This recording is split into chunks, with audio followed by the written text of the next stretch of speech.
गरेर झल्कनुस् नेपाल तपाईहरुको चाहिँ आशीर्वादले आज सुन्नु भएको छ। अब यहाँ त म एउटा यसो उपस्थित भएको हो, निमित्त चाहिँ म भएर आएको हो। हो चाहिँ यहाँका चाहिँ जो नेताहरू हुनुहुन्छ वीरबहादुर जी लगायत एकैछिन तपाईँ यहाँ बस्दिनु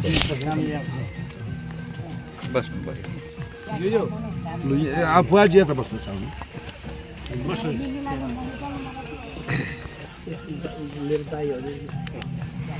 अब फुपाजी मैले बिदे गर्ने हो तपाईले गरियो ल रामचन्द्रजीले स्वागत छ।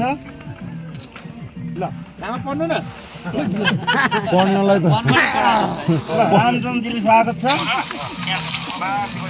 कांग्रेस बदलिएको छ, अब देश बदल्नु पर्छ। देश बदल्यो भने देश बदल्नको लागि, कांग्रेस बदल्नको लागि कांग्रेसको रामेछाप उम्मेदवारले जित्नु अनिवार्य छ। तपाईको जित सुनिश्चित छ। देशभरि कांग्रेसले चुनाव जित्यो भने संविधानको संरक्षण हुन्छ, लोकतन्त्रको संरक्षण हुन्छ। लोकतन्त्र र संविधानको संरक्षण गर्नको लागि, यो देशलाई बदल्नको लागि रामेछाप र नेपाली कांग्रेसको उम्मेदवार रामचन्द्र खड्कालाई अत्याधिक मतले विजय गराइदिनको लागि विजयको अग्रिम हार्दिक आभारी छु। अब तपाईहरु सबैले चाहिँ के हो भने यो म त 2 दिन आएर या 1 दिन आएर हुन्न है। म एउटा कुरो पनि तपाईहरुलाई धोका दिन्न। यो वीरबहादुरजी अथवा यहाँका विष्णुहरू पासङहरू यी सबै मान्छेहरूले नै जुन हो तपाईहरु खलबार दाई है सबैले चाहिँ उ गर्ने हो। यहाँको चाहिँ घर दैलो गर्ने पनि मैले सबै घर जान सक्दिनँ। यहाँको श्रेय पनि तपाईहरुको हो, मैले मेरो विजय पनि तपाईहरुको विजय हो।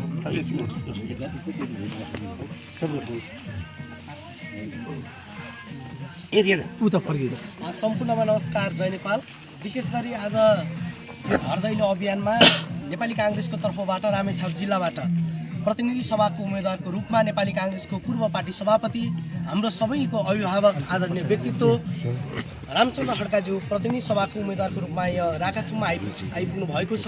उहाँलाई हाम्रो यस गाउँको तर्फबाट हार्दिक स्वागत गर्दै उहाँले आफ्नो छोटो शुभकामना भनाइराखिदिनु हुनको निमित्त म हार्दिक अनुरोध गर्न चाहन्छु। धन्यवाद, नमस्कार, जय नेपाल। ल यो अभियानमा आउनुभएका हाम्रो सदस्य अब लवश्री नौपाने नेतृत्वमा हामी आइरहेका छौँ। त्यसमा चाहिँ आदरणीय वीरबहादुरजी हुनुहुन्छ। अब उहाँ पनि चाहिँ पुरानो नेपाली कांग्रेसको कार्यकर्ता हुनुहुन्छ। म पनि पुरानो थिएँ। अब चाहिँ मेरो पछाडि चाहिँ तपाईँकै पालो आउनेछ, किनभने पुरानोको चाहिँ पालो आउने एउटा चलन आएको छ।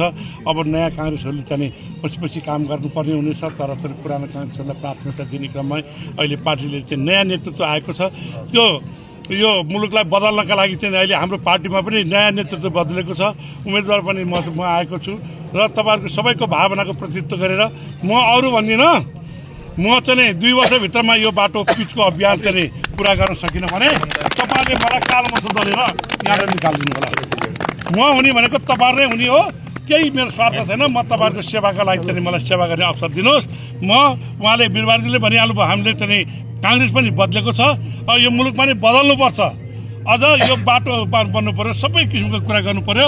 त्यति मात्र होइन, यो भिरपाखा पनि चाहिँ हराभरा बनाउने चाहिँ अभियानमा म लाग्नेछु। तपाईँहरू आशीर्वाद दिनुहोस्।